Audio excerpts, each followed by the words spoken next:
She made a deal with the devil. The price she paid will stun you. In the dense forests of Western Africa, where the ancient trees whispered secrets to the winds, there lay a small, secluded village named Olorun.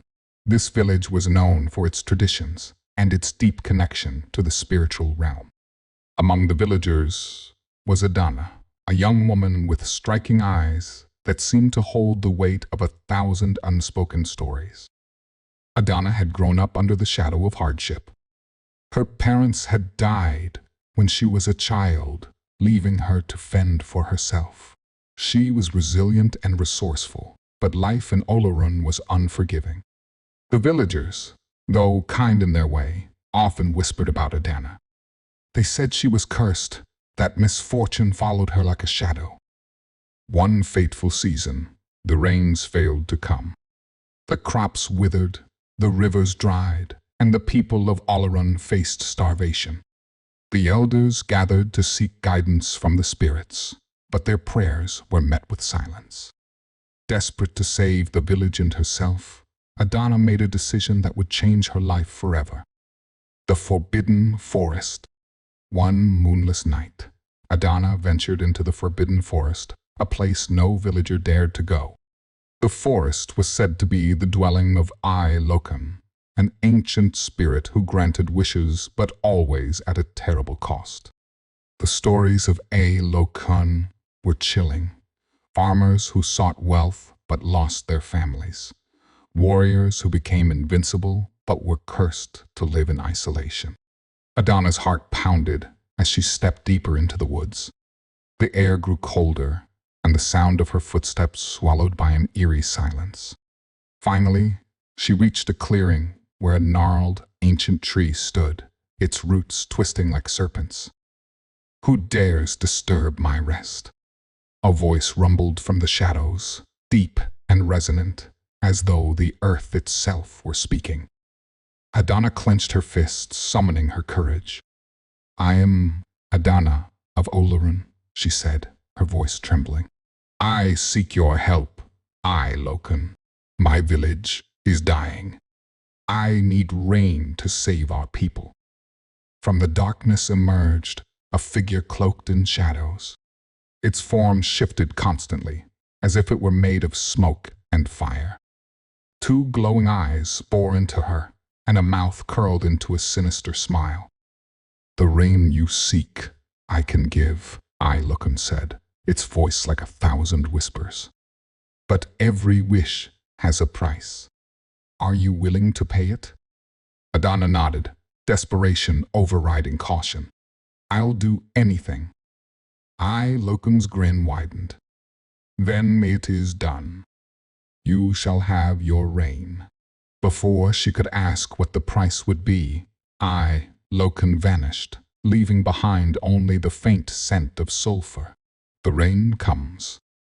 The next morning, dark clouds gathered over Olorun. Thunder roared, and rain poured down in torrents. The villagers rejoiced, dancing in the downpour and praising the spirits for their mercy. Adanna watched from a distance, her heart heavy with a sense of foreboding. The crops flourished, the rivers overflowed, and the famine was averted. The villagers, unaware of Adanna's pact, began to view her in a new light. They called her a blessing, the one who brought salvation. For the first time, Adanna felt seen and valued. But her happiness was short-lived. The price revealed. One night, as she slept, Adanna was jolted awake by a searing pain in her chest. She clutched at her necklace, a simple charm her mother had given her, and felt it burning against her skin. Her hut was filled with the same sulfuric scent she had encountered in the forest. Ayélokun appeared before her, its glowing eyes narrowing with cruel amusement. "It is time to collect," it said. Adanna's voice shook.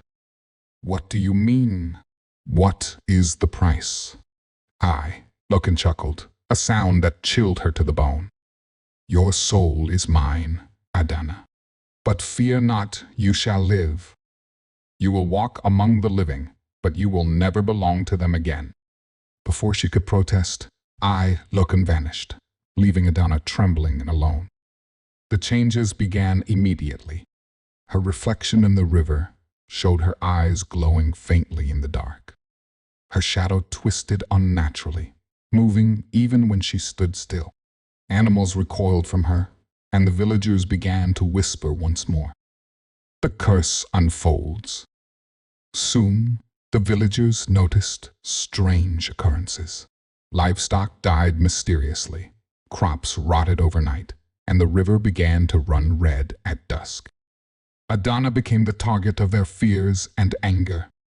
They called her a witch, accusing her of bringing a new curse upon the village. Desperate to explain, Adanna tried to tell them about her pact with Ayélokun, but her words only deepened their mistrust. "You brought this upon us," they shouted.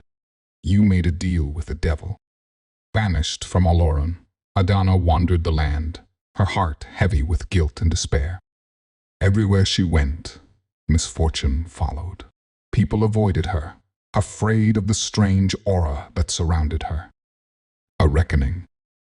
Years passed, and Adanna's isolation deepened. She became a legend, her story told as a cautionary tale to children. But Adanna herself was not content to accept her fate. One night, she returned to the forbidden forest, determined to confront Ayélokun.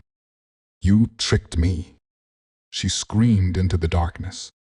The spirit appeared, its form as menacing as ever. "I gave you what you asked for," it said coldly. "But at what cost?" Adanna demanded. "You've turned me into a monster." Ayélokun's expression softened, almost imperceptibly. "You sought power without understanding the weight of it. Such is the way of mortals." Adanna fell to her knees. "Please, undo this curse. I will do anything." For the first time, Ayélokun hesitated. "There is a way," it said, "but it will require a sacrifice greater than anything you have given before." Without hesitation, Adanna agreed. The price?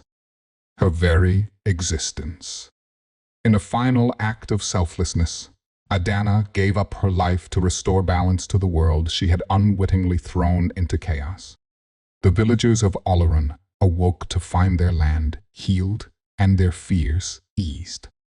Though they would never know the truth of her sacrifice, Adanna's spirit found peace at last. And the forest, once dark and forbidding, became a place of quiet solace, where the whispers of a brave young woman could be heard by those willing to listen.